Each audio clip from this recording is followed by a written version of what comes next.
وزیر اعظم شہباز شریف نے ترکی کی کردش ورکرز پارٹی کی تحلیل کا خیر مقدم کیا۔ وزیر اعظم پاکستان نے اس اہم اعلان کو تاریخی پیش رفت قرار دیتے ہوئے کہا کہ یہ ترکی کی قیادت کے غیر متزلزل عزم کی عکاسی کرتا ہے۔ انہوں نے کہا کہ صدر رجب طیب ایردوان کی قیادت میں ترک قوم نے استحکام کی راہ اپنائی ہے اور ترکی مصالحت، اتحاد اور استحکام کی طرف قدم بڑھا رہا ہے۔ وزیر اعظم نے مزید کہا کہ پی کے عسکریت پسند گروہ گزشتہ 4 دہائیوں سے ترکی کی ریاست کے خلاف برسر پیکار تھا۔ دونوں ممالک دہشت گردی کے خلاف جنگ میں پرعزم ہیں اور ہر قسم کی دہشت گردی کو جڑ سے اکھاڑنے کے لیے متحد ہیں۔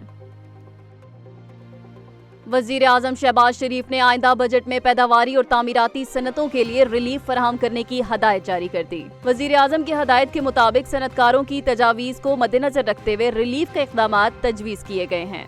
وزیر اعظم نے کہا کہ پیداواری صنعت کو خام مال پر ریلیف دینے کے لیے اقدامات کیے جائیں گے اور آئندہ بجٹ میں خام مال پر ود ہولڈنگ ٹیکس ختم ہونے کا امکان ہے، جس سے ٹیکس ری فنڈ کا حجم کم ہوگا۔ اسی طرح تعمیراتی صنعتوں کے لیے بھی خام مال پر ود ہولڈنگ ٹیکس میں کمی متوقع ہے۔ ذرائع کا کہنا ہے کہ بجٹ میں پراپرٹی کی لین دین پر بھی ود ہولڈنگ ٹیکس ختم کرنے کی تجویز دی گئی ہے اور پراپرٹی کی خرید و فروخت پر فیڈرل ایکسائز ڈیوٹی ختم ہونے کا بھی امکان ہے۔ وزیر اعظم کی ہدایت کے مطابق آئی ایم ایف کو راضی کرنے کے لیے ایک خصوصی سیشن بلایا جائے گا تاکہ ود ہولڈنگ ٹیکس کے خاتمے کے حوالے سے بات چیت کی جا سکے۔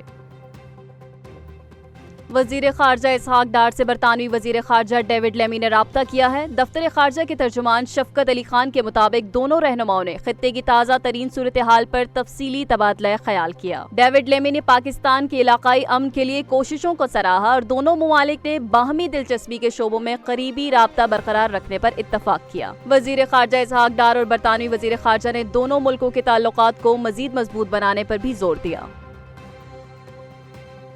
D G I S P R نے بھارت کی جانب سے پھیلائے گئے حافظ عبدالرؤف کی ہلاکت سے متعلق جھوٹے پروپیگنڈے کو بے نقاب کر دیا۔ بھارتی میڈیا اور حکومت نے دعویٰ کیا تھا کہ حافظ عبدالرؤف ہلاک ہو چکے ہیں، حتیٰ کہ برطانیہ میں تعینات بھارتی سفیر نے ایک بین الاقوامی نشریاتی ادارے پر ان کی نماز جنازہ کی تصاویر بھی دکھائیں۔ تاہم D G I S P R نے ایک پریس کانفرنس میں واضح ثبوت کے طور پر حافظ عبدالرؤف کا تازہ ویڈیو بیان میڈیا کے سامنے پیش کیا، جس سے ثابت ہو گیا کہ وہ زندہ اور محفوظ ہیں۔ D G I S P R کا کہنا تھا کہ بھارت بغیر کسی ثبوت کے پاکستان پر الزامات لگاتا ہے اور جعلی تصاویر و معلومات کا سہارا لے کر عالمی برادری کو گمراہ کرنے کی کوشش کرتا ہے۔ حافظ عبدالرؤف کی مبینہ ہلاکت کی جھوٹی خبریں پاکستان کو بدنام کرنے کی دانستہ مہم کا حصہ ہیں، جو ایک بار پھر بے نقاب ہو گئی۔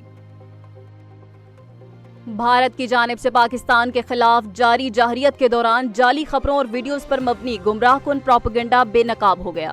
بین الاقوامی نشریاتی ادارے ڈی ڈبلیو کے ذریعے بھارتی سوشل میڈیا اکاؤنٹ سے شیئر کی گئی ویڈیوز کو جھوٹا ثابت کر دیا۔ رپورٹ کے مطابق سوشل میڈیا پر سیالکوٹ پر حملے کی جو ویڈیو وائرل کی گئی وہ در حقیقت 1 ماہ پرانی ہے اور ممبئی میں گیس سلنڈر دھماکے کی تھی۔ اس کے علاوہ D G I S P R کی آواز کو اے آئی کے ذریعے بدل کر جعلی ویڈیوز تیار کی گئی جو سوشل میڈیا پر پھیلائی گئیں۔ بھارتی اکاؤنٹ سے ایک اور فیک ویڈیو امریکی صدر ڈونلڈ ٹرمپ کے حوالے سے بھی شیئر کی گئی، جس میں بھارتی جارحیت کی حمایت ظاہر کرنے کی کوشش کی گئی۔ حالانکہ صدر ٹرمپ نے ایسا کوئی بیان نہیں دیا۔ ڈی ڈبلیو نے تنبیہ کی کہ ایسی جعلی ویڈیوز لوگوں کو اشتعال دلا سکتی ہیں، اس لیے ان کی تصدیق ضروری ہے۔ دفاعی ماہرین کا کہنا ہے کہ بھارتی میڈیا کی جھوٹ پر مبنی مہم عالمی سطح پر بے نقاب ہو رہی ہے اور دنیا بھارت کا اصل چہرہ دیکھ رہی ہے۔ پاکستان نے بھارت کے ساتھ حالیہ کشیدگی کے بعد پیدا ہونے والے اقتصادی صورتحال پر آئی ایم ایف سے رابطے کا فیصلہ کیا ہے۔ ایف بی آر ذرائع کے مطابق سپر ٹیکس میں ممکنہ کمی، دفاعی اخراجات اور آئندہ مالی سال کے بجٹ اہداف پر آئی ایم ایف سے 14 مئی سے مشاورت شروع ہونے کا امکان ہے۔ ذرائع نے بتایا کہ اگر ٹیکس میں کمی نہ کی گئی تو سرمایہ کاری کے دیگر ممالک خصوصاً دبئی منتقل ہونے کا خطرہ ہے۔